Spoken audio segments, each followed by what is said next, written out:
विद्यार्थियों, मैं डॉक्टर प्रतिमा खोजा, सह आचार्य संस्कृत बाबू शोभाराम राजकीय कला महाविद्यालय अलवर। आज हम बीए द्वितीय वर्ष के द्वितीय पत्र में जो अभिज्ञान शाकुंतलम है, उस अभिज्ञान शाकुंतलम में जो छंद हैं, जिन छंदों का प्रयोग किया गया है, जो छंद प्रयुक्त हैं, उनके विषय में अध्ययन करेंगे। तो सबसे पहले तो यह जानना आवश्यक है कि छंद क्या है, छंद किसे कहते हैं।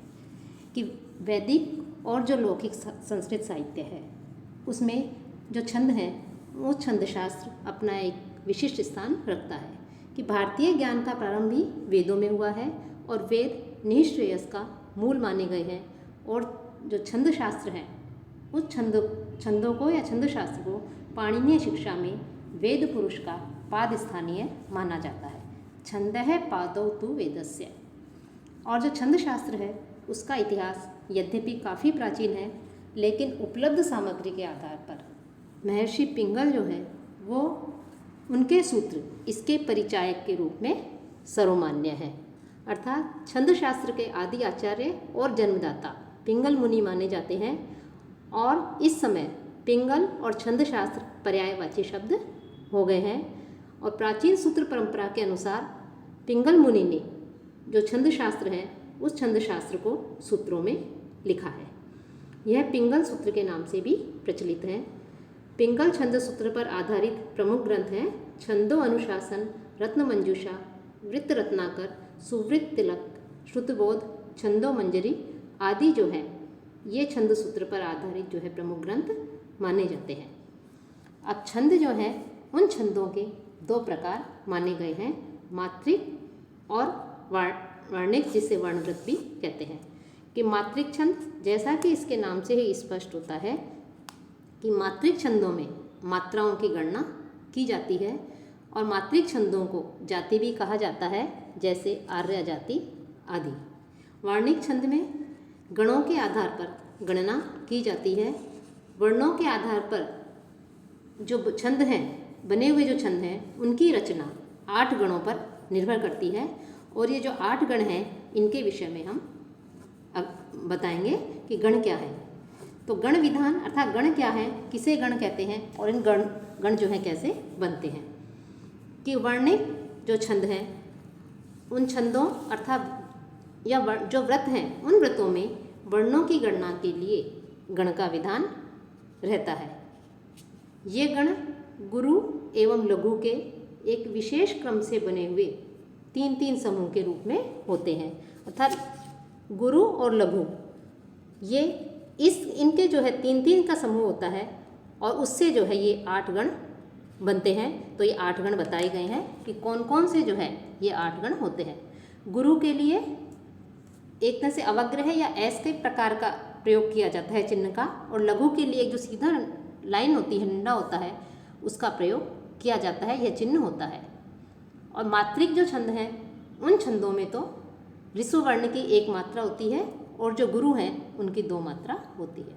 तो जो 8 गण के लिए विषय में बात की है कि 8 गण क्या हैं, तो उन 8 गणों के विषय में अनेक जो है सूत्र प्रचलित हैं कि कौन कौन से, उस सूत्र को याद करने से उस जो है हमने पहले भी जो है पिछली कक्षाओं में जब हम जहाँ से हम अध्ययन करके आगे आए हैं, उन कक्षाओं में भी हम इस विषय में अध्ययन कर चुके होंगे, छंद के विषय में। और ये सूत्र हम सब लोग भली भांति जानते होंगे, हमें कंठस्थ होगा, याद होगा। कि यमाता राजभान सलगः या यमाता राजभान सलगम, ये हमें जो है आसानी से हमें कंठस्थ हो सकता है, याद हो सकता है। इसलिए यदि इस सूत्र को याद कर लिया जाए, तो जो 8 गण हैं, वो 8 गण भी हमें आसानी से याद हो सकते हैं। तो जो 8 गण हैं, वो कौन कौन से हैं? यगण, मगण, तगण, रगण, जगण, भगण, नगण, सगण, लघु और गुरु। तो ये सगण तक तो जो ये 8 गण हो गए, और फिर एक लघु और गुरु। ये इस प्रकार से ये 8 गण जो हैं माने गए हैं। और ये जो 8 गण हैं, इन्हीं गणों, ये जो गण हैं, इन्हीं के आधार पर जो है फिर छंदों की जो है रचना की जाती है। इन्हीं के आधार पर छंद बनाए जाते हैं। तो इस प्रकार से ये 8 गण हैं। अब इसमें जो ये लघु हो और गुरु है, तो ये लघु और गुरु का नियम क्या है, लघु गुरु क्या है, इसमें बताया है कि वर्णों की जब हम गणना करते हैं, तो उस गणना को करते समय, मात्राओं को गिनते समय जो एक मात्रा होती है उस वर्ण को ऋस्व गिना जाता है, अर्थात लघु कह सकते हैं, और जो द्विमात्रिक वर्ण है उसको दीर्घ या गुरु गिना जाता है। या दूसरे शब्दों में जिसका एक ही श्वास में उच्चारण किया जाए उसे वर्ण कहते हैं, और वर्ण ऋस्व अथवा गुरु ही होता है। यदि उसका स्वर जो है वो ऋस्व या दीर्घ है, तो इस प्रकार से लघु और दीर्घ या गुरु ये दो वर्ण भी होते हैं। और इन्हीं के आधार पर जो है ये जो 8 गण हैं, लघु यमाता राजभान सरगम में जैसे बताया था यगण मगण आदि, तो उसमें जो है लघु गुरु के आधार पर ही उन गणों का निर्धारण किया जाता है। तो जो 8 गण बताए गए थे पिछले व्याख्यान में उनमें, तो उसमें जो यगण था उस यगण में बताया था कि उसका चिन्ह क्या है कि यगण में लघु गुरु गुरु के अर्थात जो एक जो वर्ण है वो लघु होता है और 2 वर्ण जो है वो गुरु होते हैं, वो यगण कहलाता है। जिसमें तीनों ही वर्ण गुरु होते हैं वो मगण कहलाता है। 2 गुरु और 1 लघु होने पर तगण, 1 गुरु 1 लघु और फिर गुरु होने पर रगण, और लघु गुरु लघु होने पर जगण, गुरु लघु लघु ये भगण का चिन्ह है। तीनों लघु वर्ण होने पर नगण कहलाता है, और 2 लघु और 1 गुरु होने पर वो सगण कहलाता है। तो इस प्रकार से ये 8 गण जो है बताए हैं, और इन लघु गुरु के विषय में भी बताया है। साथ ही साथ ये भी है कि जिस वर्ण में अनुस्वार लगा होता है, अर्थात जिसके आगे अर्थात अंत में विसर्ग लगा हो, या संयुक्त जो अक्षर है उस संयुक्त अक्षर से पूर्व में भी जो वर्ण हो उसे भी गुरु माना जाता है। और चरण के अंत में कई बार ऐसा होता है कि प्रायः कि कोई भी पद्य है या श्लोक है उसके अंत में यदि लघु वर्ण होता है, लेकिन किसी छंद की जो की पूर्ति नहीं हो रही है उससे, तो उसकी पूर्ति के लिए, गणना की पूर्ति के लिए विकल्प से हम अंतिम में जो लघु वर्ण आता है उस अंतिम लघु वर्ण को भी गुरु मान लिया जाता है। तो अब ये चरण या पाद किसे कहते हैं कि छंद का जो चौथा भाग होता है या चौथे भाग को, चतुर्थ भाग को जो है पाद या चरण भी कहते हैं। तो इस प्रकार से जिस चरण के अंत में यदि लघु वर्ण होता है तो उसको भी हम छंद को बनाने के लिए, छंद को सही करने के लिए, छंद की उचित गणना के लिए हम जो है उसे गुरु मान लेते हैं। अब जो मात्रिक छंद है आर्य आदि, वो तो वार्णिक छंद के विषय में हो गया। अब जो मात्रिक छंद है वो मात्रिक छंद में 5 ही गण माने जाते हैं। कि सबसे पहले तो आता है उसमें मगण, अर्थात तीनों गुरु, इसे सर्व गुरु भी कह सकते हैं, अर्थात सारे जिसमें गुरु हों, वो जिसमें अंत वर्ण गुरु होता है, जैसे सगण लघु लघु गुरु। मध्य वाला जो वर्ण है वो गुरु होता है, ये जगण में होता है, लघु गुरु लघु। आदि गुरु कि इसमें जो अर्थात भगण कि पहले वाला वर्ण जो है गुरु होता है और अंत में 2 वर्ण लघु होते हैं। चतुर्लघु कि चारों ही लघु मात्राएं होती हैं। तो इस प्रकार से मात्रिक छंद जो हैं ये आर्य जाति आदि कुछ ही छंद हैं, उन छंदों में ये 5 गण ही होते हैं। और जैसा कि पहले ही बताया जा चुका है कि जो लघु होते हैं उन लघु की 1 मात्रा होती है और गुरु की 2 मात्राएं होती है। अब इसी में एक शब्द आता है बीच में यति, कि जहाँ यति होती है, छंद जब हम पढ़ेंगे, छंद के विषय में जब उनके लक्षण के विषय में अध्ययन करेंगे तो वहाँ यति शब्द ये आएगा। तो यति क्या होता है कि विराम जो होता है उसको यति कहते हैं। कि जब भी हम किसी छंद का या श्लोक का उच्चारण करते समय जहाँ अत्यल्प काल के लिए अर्थात बहुत कम समय के लिए, कुछ क्षण के लिए रुकना पड़ता है तो उसे यति कहते हैं। और छंदों के जो लक्षण हैं उन लक्षणों में हम यति के विषय में देखेंगे कि वहाँ पर यति का भी निर्देश रहता है कि इस वहाँ पर जो है बीच में यहाँ पर यति होती है तो इस प्रकार का छंद होता है। तो यति का अर्थ है विराम, कि कुछ समय के लिए, अत्यंत काल के लिए, बहुत अल्प काल के लिए रुकना पड़ता है जहाँ किसी श्लोक या छंद का उच्चारण करते समय, तो उसे यति कहते हैं।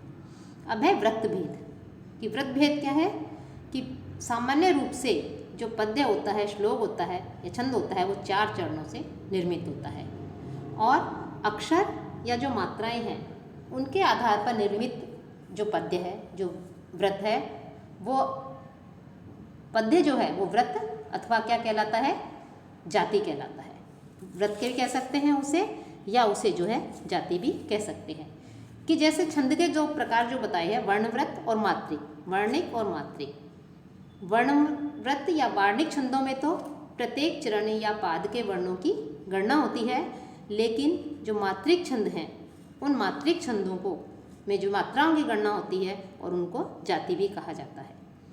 तो यहाँ पर जो व्रत शब्द आया है वो ये व्रत जो है 3 प्रकार के माने गए हैं, संवृत, अर्धसंवृत और विषम संवृत। संवृत कि जिसके चारों चरणों में, अर्थात जिस छंद के या जिस पद्य के चारों चरणों में, चारों पादों में वर्णों की संख्या बराबर होती है, अर्थात चारों चरण समान लक्षण से युक्त होते हैं, उसे संवृत कहते हैं। जैसे इंद्र, वज्रा, वंशस्थ आदि जो छंद हैं उनमें चारों वर्ण, जो छंद के जो चारों चरण हैं वो समान होते हैं। दूसरा है अर्धसंवृत कि जहाँ किसी भी छंद का या पद्य के जो 4 चरण हैं उसमें पहले और तीसरे चरण में वर्णों की समानता होती है और दूसरे और चौथे चरण में वर्णों की समानता होती है।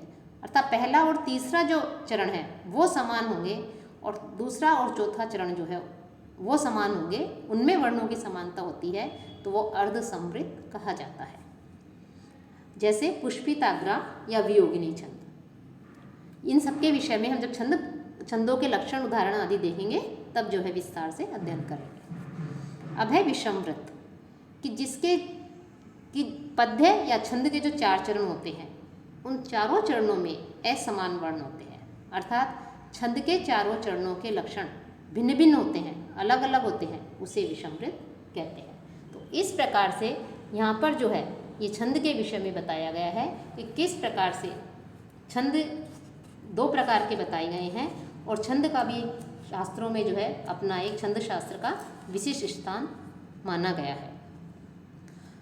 अब आप जो बीए द्वितीय वर्ष के द्वितीय पत्र में जो अभिज्ञान शाकुंतलम है उसमें जो जिन छंदों का प्रयोग किया गया है उन छंदों के विषय में अध्ययन करेंगे। कि इस नाटक में देखा जाए तो वैसे मुख्य रूप से 24 छंदों का प्रयोग हुआ है।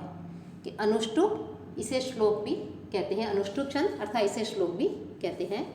अपर्वक्त्र, आर्य जाति, इंद्रवज्रा, उद्गाथा या गीति, उपजाति, त्रिष्टुप, द्रुत विलंबित, पथ्यावक्त्र, पुष्पिताग्रा, प्रहर्षिणी, मंदाक्रांता, मालभारिणी, मालिनी, रुचिरा, रथोद्धता, वंशस्थ, वसंत तिलका, वियोगिनी अथवा सुंदरी। वियोगिनी को सुंदरी जो है छंद भी कहते हैं। शार्दुल विक्रीडितम, शालिनी, शिखरिणी, श्रद्धरा और हरिणी। तो इस प्रकार से वैसे और भी छंद हैं, लेकिन मुख्य रूप से ये जो 24 छंद हैं इन्हीं छंदों का अभिज्ञान शाकुंतलम में हमें वर्णन मिलता है, देखने को प्रायः मिलते हैं। अब जो मुख्य छंद हैं और जो आपके पाठ्यक्रम में है कि किस प्रकार के कौन से छंद हैं अभिज्ञान शाकुंतलम में, उन छंदों के विषय में, उनके लक्षण और उनके उदाहरण के विषय में आपको अध्ययन कराया जाएगा, बताया जाएगा। तो सबसे पहले आते हैं आपके अनुष्टुप छंद। तो अनुष्टुप छंद किसे कहते हैं, इसकी परिभाषा क्या है कि श्लोके षष्ठम गुरुगेयम सर्वत्र लघु पंचमम द्विचतुः पादयोरिस्वम सप्तमम दीर्घम अन्ययोः। और इसकी जो दूसरी परिभाषा भी है इसकी, वो भी इसी के समान ही है कि पंचमम लघु सर्वत्र, सप्तमम द्विचतुर्थयो, षष्ठम गुरु विजानीयात शेषेषु नियमो नहीं। इसका क्या तात्पर्य है कि अनुष्टुप छंद की क्या विशेषता है, क्या लक्षण है इसका, कि इस छंद में वही 4 चरण होते हैं और प्रत्येक चरण में 8 अक्षर होते हैं। कि अनुष्टुप छंद की विशेषता है कि इसका लक्षण है कि इसके प्रत्येक चरण में 8 अक्षर होते हैं और प्रत्येक चरण में जो 5वां वर्ण है, जो अर्थात जो 5वां अक्षर है वो हमेशा लघु होता है और छठा वर्ण जो है वो गुरु होता है। दूसरे और जो चौथा चरण है उसमें कि पहले और तीसरे में नहीं, केवल दूसरे और चतुर्थ चरण में 7वां वर्ण लघु कहलाता है और प्रथम तथा तृतीय चरण में 7वां वर्ण जो है गुरु होता है। अर्थात पहले और तीसरे में तो 7वां वर्ण गुरु होगा, दूसरे और चौथे चरण में 7वां वर्ण लघु होगा। और अन्य वर्ण, इसके अलावा अन्य जो वर्ण हैं वो वर्ण जो है लघु भी हो सकते हैं और गुरु भी हो सकते हैं। अर्थात ये जो इसमें बताए हैं कि पांचवा वर्ण, प्रत्येक चरण में पांचवा वर्ण लघु, छठा गुरु, पहले और तीसरे चरण में सातवां वर्ण गुरु और दूसरे और चौथे चरण में सातवां वर्ण लघु। इसके अलावा जो अन्य वर्ण है, ये केवल ये नियम है, और अन्य वर्ण जो हैं उनमें तो लघु गुरु कुछ भी हो सकता है, उसके लिए कोई नियम नहीं है। अब अभिज्ञान शाकुंतलम के जो 7 अंक है उसके बहुत से श्लोकों में इस छंद का प्रयोग किया गया है। तो इसमें केवल एक उदाहरण के द्वारा आपको समझाया जाएगा कि किस प्रकार से इसमें अनुष्ठुप छंद है। तो अभिज्ञान शाकुंतलम के पहले अंक का जो 5वां श्लोक है उसमें इस अनुष्ठुप छंद का प्रयोग हुआ है कि तवास्मि गीत रागेण हारिणा प्रसभम ऋतः एषे राजे दुष्यंतः सारंगेण अतिरहंसा। कि जब राजा, प्रथम अंक में जब राजा उसका शिकार करता है हिरण का, और वहाँ जब जाता है तब वो जो नटी गीत गाती है, तो उस गीत को सुनकर जो सूत्रधार और जो नटी है उनकी आपस में बातचीत हो रही होती है, तो जो नट होता है, सूत्रधार होता है, वो नटी के गीत को सुनकर के कहता है कि तुम्हारे गीत ने के द्वारा मेरा हृदय उसी प्रकार से हर लिया गया है कि जिस प्रकार ये राजा दुष्यंत जो है, इस दुष्यंत को जो है ये हिरण के प्रति आकर्षित हुआ है और हिरण इसे अपनी ओर खींच रहा है। तो इस प्रकार से ये जो है अभिज्ञान शाकुंतलम के पहले अंक का 5वां श्लोक है। यहाँ हम केवल ये छंद, इसके विषय में हम पढ़ चुके हैं, यहाँ हम केवल जो छंद है उसके विषय में देख रहे हैं। तो यहाँ जो बताया था अनुष्ठुप छंद का लक्षण कि इसका जो 5वां वर्ण है वो हमेशा लघु होता है। तो तवास्मि गीत रागेण, ये एक चरण है, तो इसमें 5वां वर्ण कौन सा है? तय, है ना, कि तवास्मि गीत रागेण। तो 5वां वर्ण क्या हो गया? तय। आधे वर्ण को नहीं गिना जाता है, इसलिए 5वां वर्ण तय है, वो लघु है।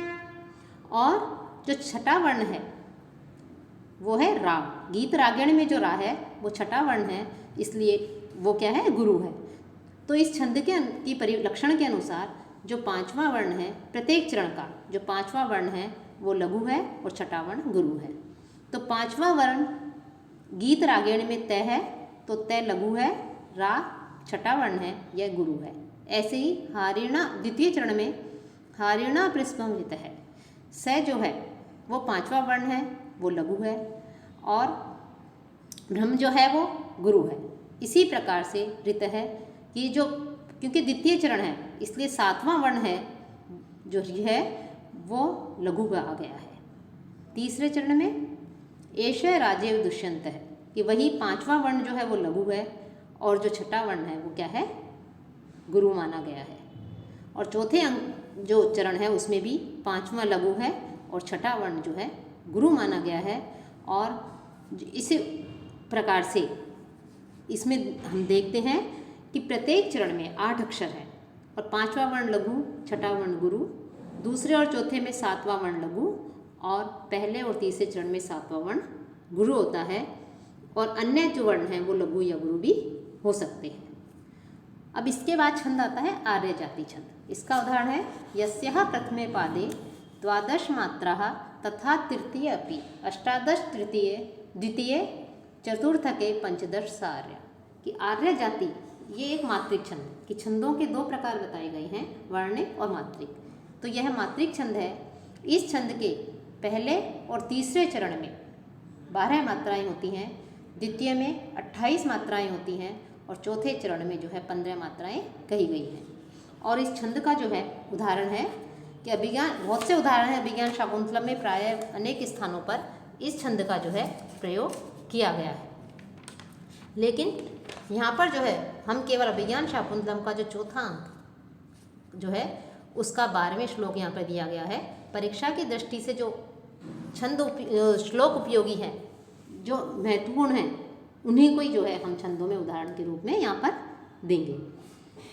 तो इसका जो उदाहरण है वो चौथे अंक का 12वां श्लोक है कि उद्गलित दर्भ कवला मृग्य है, परित्यक्त नर्तना मयूरः, अपसृत पांडुपत्रा मुंचते अश्रुणेव लता।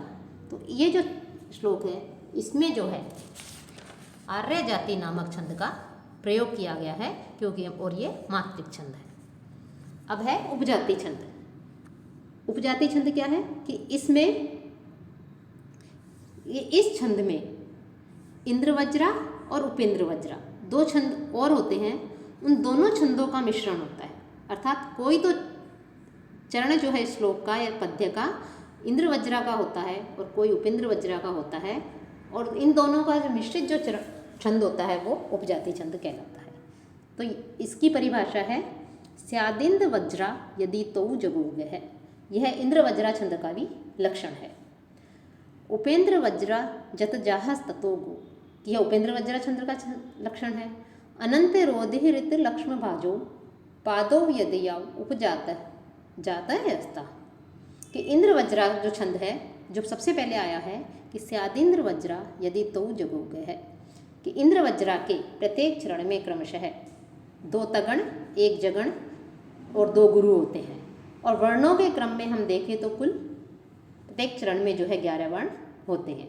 और जो उपेंद्र वज्रा छंद होता है उसके प्रत्येक चरण में जगण तगण जगण और 2 गुरु होते हैं, और वर्ण के क्रम से देखें तो 11 वर्ण होते हैं।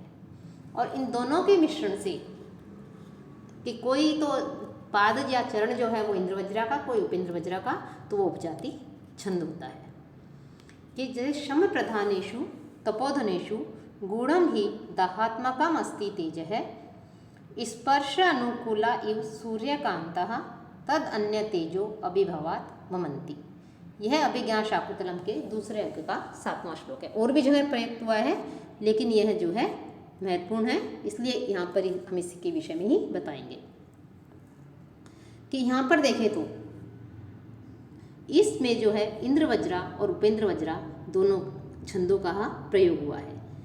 कि शम प्रधानेषु, तो इसमें जो है इसमें हम देख रहे हैं कि इसमें कहीं पर इंद्र वज्रा और कहीं पर जो है उपेंद्र वज्रा इस छंद का प्रयोग हुआ है। कि जिसमें 2 तगण 1 जगण और 2 गुरु होते हैं, कुल 11 वर्ण होते हैं वो इंद्र वज्रा, और जगण तगण जगण और 2 गुरु होते हैं वो, और वर्ण वही 11 होते हैं वो उपेंद्र वज्रा होते हैं। तो सबसे पहले इसमें जो ऊपर वाला जो चरण है उसमें उपेंद्र वज्रा छंद का प्रयोग हुआ है। कि शम प्रधानेषु, तो इसमें लघु गुरु लघु शम और प्र, इसमें लघु गुरु लघु इसका प्रयोग किया गया है। जय, तो ये किसका लक्षण है? इसमें क्या है? जगण है। तो लघु गुरु लघु ये जगण है। इसके बाद में 2 गुरु 1 लघु ये तगण का लक्षण है। फिर वही लघु गुरु लघु ये जगण है, और अंत में 2 गुरु हैं। तो ऊपर वाला जो चरण है इसमें जो उपेंद्र वज्रा छंद का जो लक्षण है वो यहाँ पर घटित होता है। उपेंद्र वज्रा में जो गण बताए गए हैं उस छंद के चरण में वो यहाँ पर प्रयोग किए गए हैं कि जगण तगण जगण और 2 गुरु। और जो दूसरा इसका जो चरण है गूढ़म ही दहात्मकम अस्ति तेज है, कि इसमें जो है इंद्र वज्रा छंद का प्रयोग किया गया है। कि इसमें 2 तगण 1 जगण और 2 गुरु हैं, और वर्ण वो ही 11 हैं। तो इस प्रकार से यहाँ पर उपजाति छंद का ये जो है उपजाति छंद का लक्षण है। अब आपके इसमें और भी छंदों का प्रयोग छंद है, उनके उदाहरण है, लक्षण है, उसके विषय में हम अगले व्याख्यान में अध्ययन करेंगे।